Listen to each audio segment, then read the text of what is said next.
Hello friend, good evening. आज से हम नेक्स्ट शुरू करने जा रहे हैं कि राजधानियाँ जो थी कांगड़ा की वो कौन कौन सी थी, और उसके आगे फिर आधुनिक इतिहास पढ़ेंगे हम कांगड़ा का।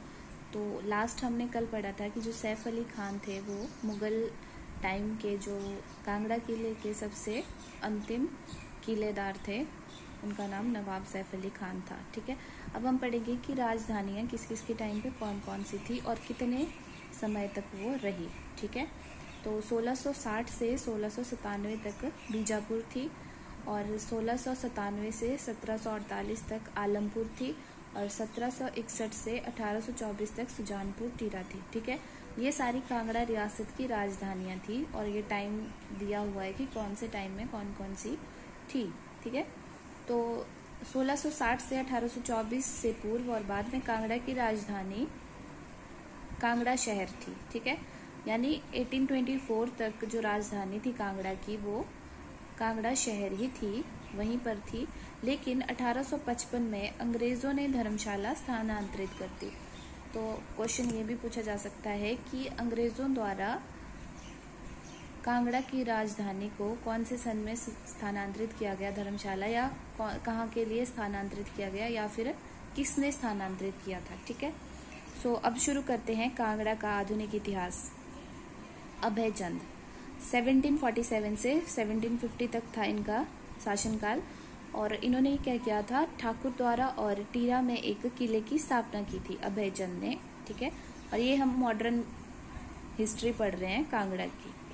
नेक्स्ट इज घमंड चंद। घमंड चंद ने क्या किया था, 1751 से 1774 तक ये इनका शासनकाल था, और इन्होंने 1761 में सुजानपुर शहर की नींव रखी थी। ठीक है, जो सुजानपुर टीरा के नाम से आजकल जाना जाता है, और वहाँ पे सैनिक स्कूल भी है। तो ये वही जगह है जो आजकल हम सुजानपुर टीरा के नाम से जानते हैं।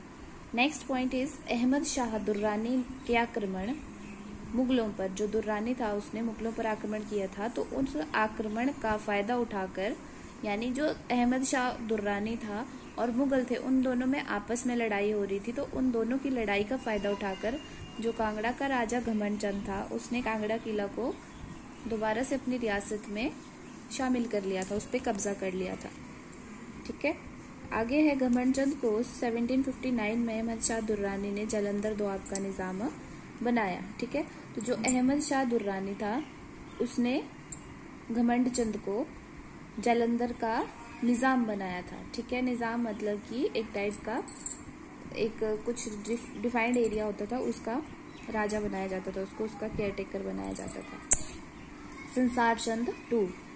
संसार चंद द्वितीय जो था उनके शासनकाल था 1775 से 1824 तक। तो इनके शासनकाल में जस्सा सिंह रामगढ़िया पहला सिख था जिसने कांगड़ा, चंबा, नूरपुर की पहाड़ियों पर आक्रमण किया था। ठीक है, जो जस्सा सिंह रामगढ़िया थे वो पहले सिख थे जिन्होंने कांगड़ा, चंबा, नूरपुर की पहाड़ियों पर आक्रमण किया था, और ये संसार चंद द्वितीय के समय में थे। नेक्स्ट पॉइंट इज 1775 ईस्वी में जयसिंह कन्हैया ने हराया, और संसार चंद ने जयसिंह कन्हैया को कांगड़ा किले पर कब्जा करने के लिए 1781 ईस्वी में बुलाया। ठीक है, फिर सैफ अली खान की मृत्यु के बाद 1783 ईस्वी में जयसिंह कन्हैया ने कांगड़ा किले पर कब्जा कर लिया। राइट, और उसने 1787 ईस्वी में संसार चंद को कांगड़ा किला सौंप दिया तथा बदले में मैदानी भूभाग ले लिया। ठीक है, तो जो हमारे पास संसार चंद थे उन्होंने जयसिंह कन्हैया को पहले कांगड़ा किला पर अटैक करने के लिए बुलाया 81 में, और फिर जब 83 में सैफ अली खान की मृत्यु हो गई, उसके बाद जयसिंह ने कांगड़ा किला अपने कब्जे में कर लिया था, और 1787 में संसार चंद को कांगड़ा किला दे दिया, और उसके बदले में उन्होंने उससे क्या लिया था, मैदानी भूभाग लिया था। ठीक है, अब नेक्स्ट हम पढ़ेंगे कि जो संसार चंद था, राजा शासक था, उसके आक्रमण कहाँ कहाँ हुए थे, किस किस के ऊपर उसने आक्रमण किए थे। ठीक है, और किस किस के बीच उनके युद्ध हुए थे। तो फर्स्ट है, संसार चंद ने रिहलू के लिए चंबा के राजा को नेरटी शाहपुर में हराया। ठीक है, कहाँ पे हराया था, नेरटी शाहपुर में, और किसको, राजा था जो चंबा का। उसने मंडी के राजा ईश्वरी सेन को बंदी बनाकर 12 वर्षों तक नादौन में रखा, जिसे बाद में अमर सिंह थापा ने छुड़ाया। ठीक है, नेक्स्ट है संसार चंद ने 1794 ईस्वी में बिलासपुर पर आक्रमण किया, जो बाद में उसके पतन का कारण बना। ठीक है, जब बिलासपुर पर संसार चंद ने 1794 में आक्रमण किया था, तो वही आक्रमण बाद में उसके पतन का कारण बना था, वो हम आगे पढ़ेंगे। क्योंकि जो कहलूर के राजा थे, बिलासपुर के राजा थे महान चंद, उन्होंने गोरखा सेनापति अमर सिंह थापर को संसार चंद पर आक्रमण के लिए निमंत्रण दिया। ठीक है, जो अभी हमने यहाँ पे पढ़ा कि जो राम सिंह थापा थे वो गोरखा सेनापति थे। ठीक है, तो जो गोरखा सेनापति थे उन्होंने ही मंडी के राजा ईश्वरी सेन को छुड़ाया था, जिसको संसार चंद ने बंदी बना रखा था। ठीक है, और फिर संसार चंद ने बिलासपुर पर आक्रमण भी कर दिया, और जैसे ही वहां पे आक्रमण किया तो वो आक्रमण इसके पतन का कारण बना। और जो बिलासपुर के राजा थे महान चंद, उन्होंने फिर अमर सिंह थापा की मदद लेकर संसार चंद पर आक्रमण करने के लिए योजना बनाई। ठीक है, फिर आगे हम पढ़ेंगे अब कि संसार चंद का पतन कैसे हुआ। ठीक है, तो अमर सिंह थापा ने 1805 में बिलासपुर, सुकेत, सिरमौर, चंबा की संयुक्त सेनाओं के साथ मिलकर महल मोरियों में संसार चंद को हराया।